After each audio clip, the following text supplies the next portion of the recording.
నమస్తే, welcome to our channel. YS Jagan అధికారంలో ఉండగా ఆ పార్టీ నేతలంతా తమ పలుకుబడిని ఉపయోగించి చేసిన అరాచకాల్లో ప్రస్తుతం ముంబైకి చెందిన ఓ హీరోయిన్ వ్యవహారం దుమారం రేపుతున్న సంగతి తెలిసిందే. ఆ హీరోయిన్ ను వైఎస్ఆర్సీపీ పెద్దలు, కొందరు ఐపీఎస్ అధికారులు కలిసి వేధించారు అన్న ఆరోపణలు బలంగా వినిపిస్తున్నాయి. వారిలో అప్పటి ప్రభుత్వ సలహాదారు సజ్జల రామకృష్ణారెడ్డి జోక్యం కూడా బాగానే ఉన్నట్టు కనిపిస్తోంది. సినీ నటి, మోడల్ అయిన కాదంబరి జిత్వాని అనే యువతిని ప్రేమ పేరుతో లొంగదీసుకున్న కృష్ణా జిల్లాకు చెందిన వైసీపీ నాయకుడు కుక్కల విద్యాసాగర్ ఆమెను పెళ్లి చేసుకోకుండా మోసగించినట్లు బాధితురాలు ఆరోపిస్తున్నారు.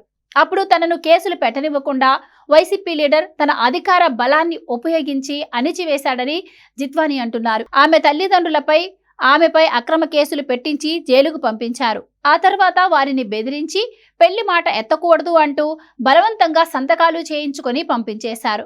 ఈ వ్యవహారంలో అప్పటి విజయవాడ సిపి కాంతిరాణ టాటా, డీసీపీ విశాల్ గున్ని పేర్లు ప్రముఖంగా వినిపిస్తున్నాయి. వారే ఆ నటిని అన్ని రకాలుగా వేధించి ముప్పు తిప్పలు పెట్టి నోరెత్తకుండా చేశారని అంటున్నారు. అయితే ఈ వ్యవహారంలో ఇద్దరు ఐపీఎస్ అధికారులు, వారి కింద పోలీసులు ఎంతో మంది కుక్కల విద్యాసాగర్ కు సహకరించారు. మరి ఆ రేంజ్ లో సహకారం అందింది అంటే అప్పటి వైసీపీ ప్రభుత్వంలో పెద్ద తలకాయలకు తెలియకుండా ఇదేం జరిగేది కాదు. అలా ఇప్పుడు అన్ని వేళ్లు అప్పటి ప్రభుత్వ సలహాదారు అయినటువంటి సజ్జల రామకృష్ణారెడ్డి వైపే చూపిస్తున్నాయి. సరిగ్గా ఈ ఘటన ఎన్నికలకు కొద్ది రోజుల ముందు అంతర్గతంగా రచ్చ కావడంతో ఆ సమయంలో బాధితురాలు ముంబైలో కేసులు పెడితే రచ్చరచ్చ అవుతుంది కాబట్టి మొత్తం ఈ తతంగం అంతా సజ్జల కన్నుసన్నల్లోనే జరిగిందని అంటున్నారు. ఆయన ఆదేశాల మేరకే ఇద్దరు పోలీసు ఉన్నతాధికారులు ముంబైకి ప్రత్యేక విమానాల్లో వెళ్లి ఆమెను, ఆమె ఫ్యామిలీని విజయవాడకు తీసుకొచ్చి జైల్లో పెట్టారు.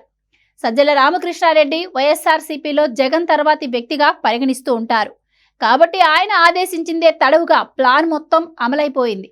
ఇదొక్కటే కాదు, రాష్ట్ర వ్యాప్తంగా ఎక్కడ ఏ అక్రమం జరగాలన్నా సజ్జల ఒక్క మాట చెబితే చాలు అది జరిగిపోయేలా వ్యవహారం నడిపేవారు.